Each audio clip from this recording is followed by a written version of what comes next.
यहाँ महान राजा अशोक की कहानी दी गई है, जो मौर्य वंश के सबसे प्रसिद्ध सम्राटों में से एक थे।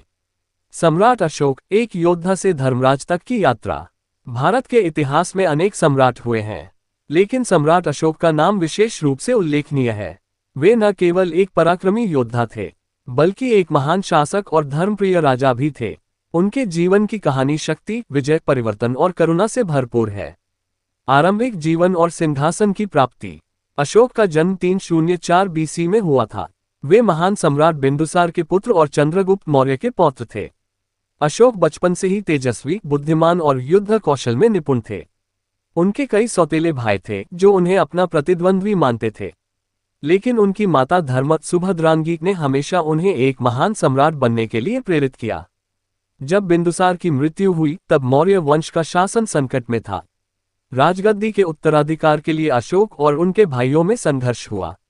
अशोक ने अपनी चतुराई और सैन्य शक्ति से अपने विरोधियों को परास्त किया और 268 बीसी में पाटलिपुत्र, आधुनिक पटना में मौर्य साम्राज्य के सम्राट बने। विजय अभियानों और कलिंग युद्ध। अशोक ने अपने शासन के प्रारंभिक वर्षों में कई युद्ध लड़े और अपने साम्राज्य का विस्तार किया, लेकिन उनका सबसे प्रसिद्ध युद्ध कलिंग युद्ध था, जो 261 बीसी में हुआ। कलिंग, आधुनिक ओडिशा, एक स्वतंत्र और समृद्ध राज्य था जिसे अशोक अपने साम्राज्य में मिलाना चाहते थे, लेकिन कलिंग के लोगों ने अपनी स्वतंत्रता के लिए घोर प्रतिरोध किया। इस युद्ध में हजारों सैनिक मारे गए, लाखों लोग घायल हुए और कई परिवार उजड़ गए। जब अशोक ने युद्ध के बाद रक्तरंजित रणभूमि को देखा तो उनका हृदय करुणा से भर उठा। उन्होंने महसूस किया कि इस विजय की कीमत बहुत अधिक थी।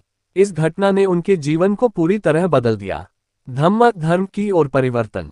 कलिंग युद्ध के बाद अशोक ने हिंसा का मार्ग छोड़ दिया और बौद्ध धर्म अपना लिया। उन्होंने अहिंसा, प्रेम और शांति के सिद्धांतों को अपनाया। उन्होंने घोषणा की कि आगे से उनका विजय अभियान युद्ध से नहीं, बल्कि धर्म और न्याय से होगा। अशोक ने अपने पूरे साम्राज्य में धर्म का प्रचार किया। उन्होंने बौद्ध भिक्षुओं को भारत के विभिन्न हिस्सों और विदेशों में भेजा ताकि वे बौद्ध धर्म का संदेश फैलाएं।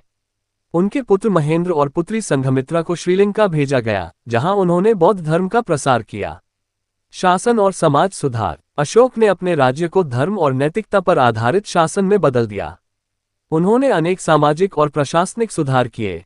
1. अहिंसा और करुणा। उन्होंने शिकार और बलि प्रथा पर रोक लगाए और पशु हिंसा को कम करने के प्रयास किए।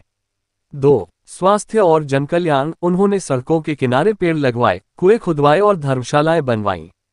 3. न्याय व्यवस्था। उन्होंने न्याय और दया की नीति अपनाई जिससे समाज में शांति और सद्भाव बना रहे। 4. अस्पताल और शिक्षण संस्थाएं। उन्होंने लोगों के लिए अस्पताल, शिक्षा केंद्र और औषधालयों की स्थापना की। अशोक के शिलालेख और अभिलेख। अशोक ने अपनी नीतियों और धर्म उपदेशों को पत्थरों और स्तंभों पर खुदवाया। ये अशोक के शिलालेख आज भी भारत, नेपाल, पाकिस्तान और अफगानिस्तान में पाए जाते हैं।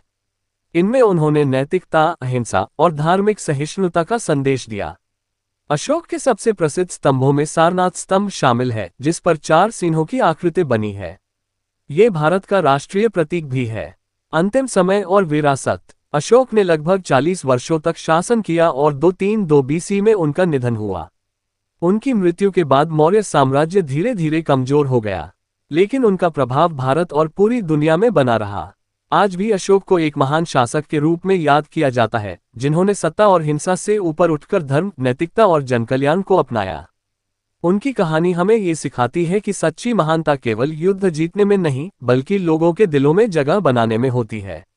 ये थी सम्राट अशोक की प्रेरणादायक कहानी। क्या आप इसमें कोई और जानकारी जोड़ना चाहेंगे?